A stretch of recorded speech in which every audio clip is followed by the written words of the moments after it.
안녕하세요. 농지오케이 윤수입니다. 오늘은 상속 등기는 상속 개시일 이후 늦어도 상속세 신고 기한 내에 해라.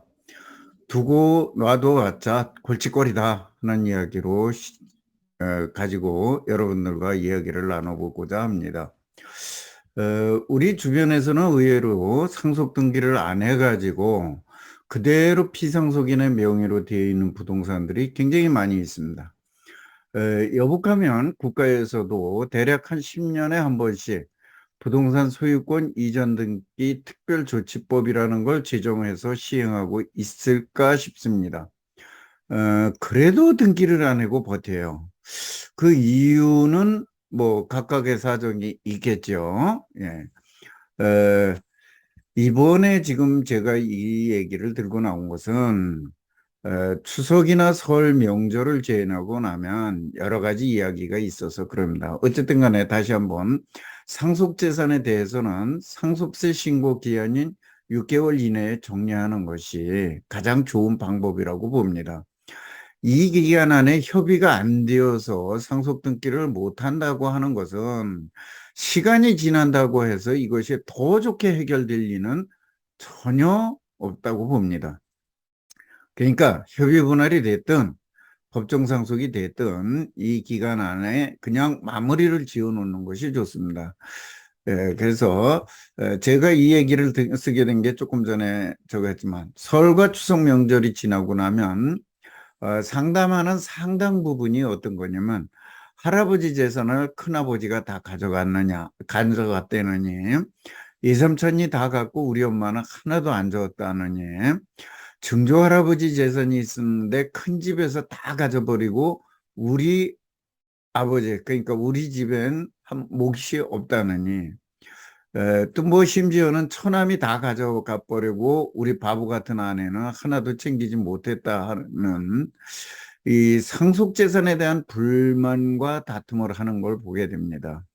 더더군다나 이게 당사자 상속인들의 문제가 아니라 한 대를 건너뛰거나 두 대를 건너뛴 이런 자손들이 요즘에 여기저기서 상속에 대한 이야기를 찾아보고 들어보고 뭐 하고 나서 그거에 대해서 어떻게 찾을 길이 없는가, 또 내 몫이라도 좀 찾아올 길이 없는가 해가지고 하는 것들을 많이 봅니다. 에, 어쨌든 간에 상속 등을 받지 못하고 등기 못한 등기를 하라는 이런 시행하는 이런 것들을 볼 적에 우리나라에 얼마나 이 상속 재산에 대한 문제가 많은가 하는 것들을 좀 살펴보고자 합니다. 에, 등기 안 하고 그냥 갖고 가면 나중에 원하는 대로 잘 해결될까? 저는 그런 일은 전혀 없을 거라고 봅니다. 또 제가 그동안에 제 주변에서 보거나 상담을 통해서 보거나 그런 일은 더더욱 없었다고 보여집니다. 상속인들이 죽거나 하기도 했을 것이고 또 새로운 손자들이 태어나고 이렇게 하다 나니까 오히려 상속인의 숫자만 늘어나고 또 그 요즘의 젊은 세대들은 내 것은 내 것, 내 것을 챙기려고 하는 그러한 그 어떤 경향이 굉장히 높습니다. 그러다 나니까 상속 개시 당시에 죽이 되든 밥이 되든 그 상속인들끼리 타협을 하든 법정 상속으로 가든 마무리를 지어 놓으면 뒤에 자녀들도 그에 대한 욕심을 내거나 뭐 이러지 않을 것 아닌가. 그리고 더 이상 상속재산으로 인해서 나빠질 일이 없지는 않을까. 그래서 이런 것들을 보면서 집안 싸움으로 번지고 큰 싸움이 벌어지고 정말 원수지간이 되어버리고 이러한 것들을 너무나 많이 보기 때문에 오늘은 그런 이야기를 다시 말씀을 드리는 겁니다. 물론 과거에는 우리가 돌아가신 분을 추모하는 그런 정서도 있었고 그 남겨주신 재산에 대해서 냉큼 내 것으로 등기하는 것들이 무엇인가 좀 죄스럽게도 느껴졌고 이래서 또 공경하는 마음도 있고 그래서 이 등기를 늦게 하는 경향이 있었던 것도 사실입니다. 근데 한번 과거로 다시 돌아가 보겠습니다. 과거에는 초묘살이라는 것도 있었고, 제가 청년 시절까지만 해도 3년상이라는 풍습이 있었습니다. 예, 3년상이라는 이러한 풍습이 또 있었고, 또 얼마 전까지, 불과 얼마 전까지만 해도 대부분의 가정에서 49제 정도, 49제 정도는 하는 것들이 기본이었습니다. 그런데 이제 한 10여 년 전서부터는 49제는커녕 사무제 또는 당일 탈상이 요새는 대부분입니다. 그러니까 이런 시대에 맞게 과거에는 3년 동안 초묘살이를 하면서 돌아가신 분을 흠모하고 받들고 했던 이 기간에는 바로 받아오는 것이 죄스러울 수도 있고 뭐 여러 가지가 있어서 못했다 한다면, 또 얼마 전까지 49제까지 지내면서 뭐 이렇게 해서 금방 갖고 오기가 못해서 못했다 하면 이해를 할 수 있습니다. 그러나 지금은 당일 탈상이 대부분 하고 있다고 제가 말씀드렸습니다. 그저 사무제 정도 갑니다. 이렇게 가니까 그것이 끝나고 나서 한두 달 안에, 우리가 6개월이니까요. 한두 달 안에 상속세 그 재산에 대해서 협의 분야를 됐든 법정 상속이 됐든 그 상속인들이 뭐 피 터지게 싸우든 대가리가 박살이 나든 간에 거기서 정리를 해주면 후대에 있는 자식들이 그 재산에 대하여 공연한 기대 심리를 갖거나 또는 그걸로 인해서 얼굴 붉히고 다투지 않게 하라는 겁니다. 뭐 그것이 더 이상 간다고 그래서 그것이 해결될 것 같으냐. 옆에서 오히려 훈수 두는 놈 많고 말이 많아지기 때문에 오히려 싸움을 말리기보다는 싸움을 붙이는 놈들이 더 많아지기 때문에 해결될 일은 더 요원해진다. 예, 그러면 결국은 집안은 풍비박산 나다시피 하고 결국은 법정상속이나 이렇게 해결이 될 수밖에 없으니까 차라리 처음에 상속인들끼리 뭐 합의를 보셔라, 그런 얘기예요. 자, 이제 거기까지 말씀을 드리고, 저는 농지를 하고 또 토지를 하는 사람이니까 혹시 상속재산 중에서 농지가 있다고 하면 재촌작용하는 영농자녀가 단독 상속을 받으면 현재 25까지는 상속세가 없습니다. 지금 이걸 30억으로 더 늘고는 그 개정세법안이 국회에 제출돼 있습니다만 어쨌든 현재는 25까지예요. 자, 공시지가로 20억이면 상당한 재산입니다. 이것에 대한 상속세가 전혀 없어요. 우리 보통 배우자가 있으면 15, 배우자가 없으면 5억까지 상속공제가 되잖아요. 근데 농지라고 하는 것은 이 농지 단위를 하나만 가지고도 25까지 상속세가 없다, 그런 얘기예요. 그래서 또 비상속인이 8년 이상 재촌작용을 한 농지를 상속을 받게 되면 이거는 재촌작용을 하든 안 하든이에요. 받게 되면 뭐 3년 안에 하면 그 양도세 감면 1억을 받고 이런 거는 첫째하고, 상속인이 그걸 상속받아서 등기를 해서 갖고 있다가 자기가 상속받은 날로부터 팔기 전까지 1년 이상만 재촌작용을 하고 팔게 되면 양도소득세를 감면받을 수가 있습니다. 여기서 중요한 것이 하나 있는데, 피상속인이 재촌작용한 입증 자료를 확보해 놓아야 합니다. 몇 년, 몇십 년이 흐른 후에 상속받고 그런 후에 이런 자료를 확보하려고 그래봐야 확보할 수가 없습니다. 그래서 돌아가시면 바로 그런 입증 자료들을 바로 확보를 해 놓으셔야 됩니다. 그래서 주변에서 이런 양도세 감면 그 자료를 확보를 하지 못해 가지고 양도세를 감면받지 못하는 사례들을 볼 적에 정말 안타까운 것이 사실입니다.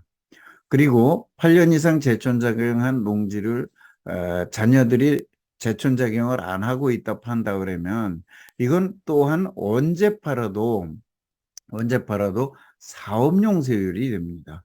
그렇기 때문에 10% 절세가 되죠. 가산세 10%가 없으니까 이것만 해도.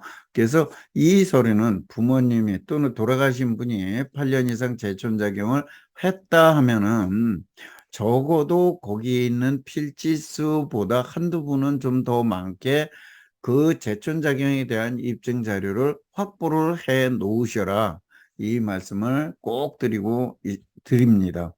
그래서 본인뿐이 아니라 혹시 이 방송을 들으시는 분들이 주변에 형제, 자매, 친척들이나 또는 친지들이 이런 일이 벌어졌을 때는 반드시 이런 서류를 확보했다가 혜택을 볼 수 있도록 도움을 주시기를 바라겠습니다. 다음은 상속에서 가장 좋은 방법은 가급적 상속인들이 불만이 없도록 부모가 기여도 등에 따라서 사전에 증여를 하고 나머지 재산은 사후에 법정 상속하게 하거나 유언 등으로 정해 주는 것이 좋습니다. 그러면 욕과 원망도 다 누구예요? 돌아가신 분의 몫이고 상속인들이 다투어지는 적어지기 때문입니다. 이렇게 하는 것이 가장 좋은데 우리나라는 아직까지도 부모님들도 똑같아요. 이런 재산을 가지고 자녀들하고 어떤 얘기를 나누는 것, 또 이렇게 내가 나눠주고 하는 거를 좀 편해하지 않습니다. 어렵게 생각을 해요. 그리고 어, 제대로 자녀들한테 전달도 해주질 않습니다. 그래서 이런 것들을 좀 생전에 좀 해주셔라 하는 얘기를 드리고, 어쨌든 생전에 증여를 할 때는 막 던져주지는 마셔라. 절세를 하면서 자산을 물려주는 방법들을 찾아야 돼요. 그래서 아까 앞에서도 제가 그 증여에 대한 얘기를 했지만, 자녀가 집이 없는 자녀가 있다면 그런 자녀들한테 내가 집이 2채 이상이라면 하나를 미리 준다든지, 또 상가 등 건물이 있는 경우에 건물을 주실 게 아니라 또는 건물과 토지를 줄 게 아니라 이럴 때는 토지만 증여를 해주는 거예요. 가격이 토지는 계속해서 올라가지만 건물은 안 올라가기 때문입니다. 그래서 그렇게 하고 건물 소유는 그대로 갖고 있으면서 사용 수익에 대한 것도 그냥 챙기세요. 그러다가 나중에 죽고 나면 토지 그 가치는 이미 올라가 있고 그건 상속에서 빠져버리니까 건물만 받으면 건물은 그렇게 높지 않습니다. 상속가액이. 그래서 상속세도 절세할 수 있는 부분이 있고 또 사용 수익하는 데 있어서도 건물을 갖고 있었기 때문에 크게 문제가 되지 않고 그래서 미리 전부를 증여해 준 것보다 훨씬 더 절세 효과도 있고 수입 면에서도 안정적으로 내가 챙길 수 있고 요새 효도계약서라는 거 얘기했죠. 효도계약서라는 걸 하고 뭐 이렇게 복잡하는 것보다도 더 간단하게 해줄 수 있는 그런 부분이 있습니다. 그 다음에 농사를 짓는 자녀에게 증여세를 감면받고 농지를 증여해 주는 방법도 있습니다. 그래서 농사를 짓는 자녀에게 한 6억 원까지는 6억 원까지는 그 농지를 증여해 줘도 세금이 거의 없습니다. 증여세가. 그래서 이러한 여러 가지 방법들로 사전에 좀 절세할 수 있는 부분들이 있으면 재산이 좀 많으신 분들은 미리미리 준비를 해서 절세 부분을 따져서 자녀들에게 넘겨주시고 이렇게 해서 나중에 상속재산을 갖고 다투는 일이 없도록 잘 할 필요가 있다. 어른들도 부동산 투자 재테크 자산관리론은 어느 한 가지로만 단편적 지식을 가지고 해결할 수가 없는 것입니다. 그래서 전체 컨트롤을 잘 이해를 하고 최대한 절세를 하고 자산 가치 상승이 되게 하고 그렇게 하면서 보유 관리하는 것을 보유 관리를 잘 해야 이렇게 해서 판단을 해야 한다. 그 중에서도 돈 되는 농지 투자는 당연히 으뜸입니다. 그래서 농지에서는 생산과 보존을 위한 전원생활과 농사를 짓는 농지가 있고 도시근교나 개발 등으로 활용할 수 있는 돈 되는 농지가 따로 존재하는 것입니다. 그래서 농지 투자는 또 이런 점을 명심하시고 실천해야 성공할 수 있습니다. 끝에 이 부분 농사 짓는 농지와 돈 되는 농지 이거를 반드시 구분하고 농지 투자에는 임하셔라는 말을 제가 계속해서 강조드리고 있습니다. 오늘도 좀 전에 어떤 분 상담을 했는데, 예, 돈을 벌겠다 그러면서 저 농촌 들판에 있는 농지 뭐 우리 한 3,000제곱미터를 사셨어요. 예, 그래 지금 팔으려고 그러니까 별로 오르지도 않고 세금은 엄청 많다. 이런 얘기를 하는데, 돈 되는 농지는 그런 데 농지가 아니다. 내가 살고 있는 주변에 제촌 작용이 가능하고 또 자연녹지나 생산녹지 이래서 개발이 가능하거나 또는 도시 근교에서 미니 신도시든 뭐든 개발이 가능한 지역에 투자를 해서 가치가 올라가고 어, 유용하게 활용하고 이렇게 해서 돈이 될 수 있는 농지가 돈 되는 농지다. 그래서 이 투자는 이렇게 해야 되고 이런 데 했을 때는 절세 효과를 감안해서 보면은 실질적으로 큰 투자 수익을 얻을 수가 있으니까 그렇게 하시라는 거 다시 한번 말씀을 드리고, 오늘은 본론으로 와서 상속 등기는 상속 개시일 상속 개시일 이후에 늦어도 상속세 신고 기한 내에 상속인들이 합의를 하든 법정 상속을 하든 상속 등기를 해서 아주 못을 박아버려라. 예, 그걸 상속 등기를 안 하고 그냥 두어봤자 골칫거리만 되고 나중에 자녀분들의 기대치나 높이고 또는 다툼의 여지만 남겨놓고 이렇게 하고 또 집안 간에 분란만 일으키는 씨앗이 된다. 그러니까 상속 재산에 대해서는 상속인들이 여하튼 간에 이름을 지어놔라.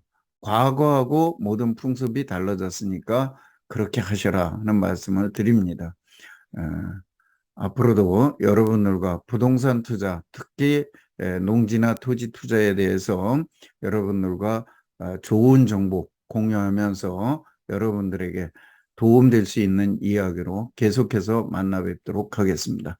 예, 성투를 빕니다. 감사합니다.